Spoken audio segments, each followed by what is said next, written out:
And with that concludes the 2025 Principles First Summit. I want to thank each and every one of you for being here. It was a little more eventful this year than it has been in the past, but what a truly just inspirational weekend this has been.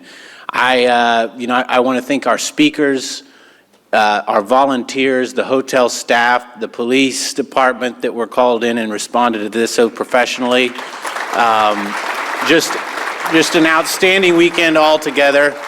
And, I do want to say this is, completely volunteer-run organization. And every year that we come back and it gets bigger and better, I'm just astonished at what, a group of people who just care so much about our country can do when they come together and are inspired to do things like this. And it's just tremendous to see how it has grown. And we are going to stay at it. Folks, we're going to stay at it.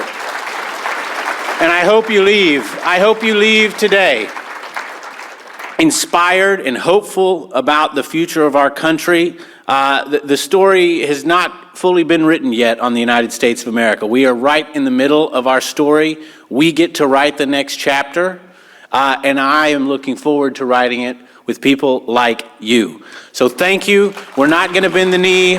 We're going to continue to host the Principles First Summit every year. I want us to host dinners around the country in your community. So if you're interested in doing that with us and hosting a local dinner, inviting your friends and colleagues to come have this discussion with us about what it means to be an American today and what it ought to mean to be an American today, please do it. We need every one of you to be in this fight with us.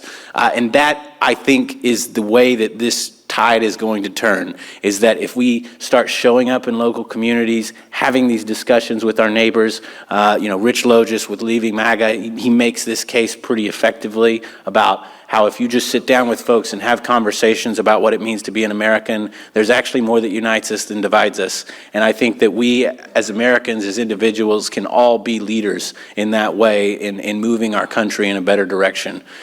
So we're going to do it together. It's going to be a long battle, 2026, 2028, and even after that. But we're going to be in it together, and our day's coming, folks. So thank you for being here. It's been a privilege. And at this time, so we will start the press conference that I mentioned in a couple of minutes, but we do need all of the general attendees now to file out of the ballroom so that we can conduct that press conference. So again, thank you everyone. Safe travels home, and thank you for attending the Principles First Summit.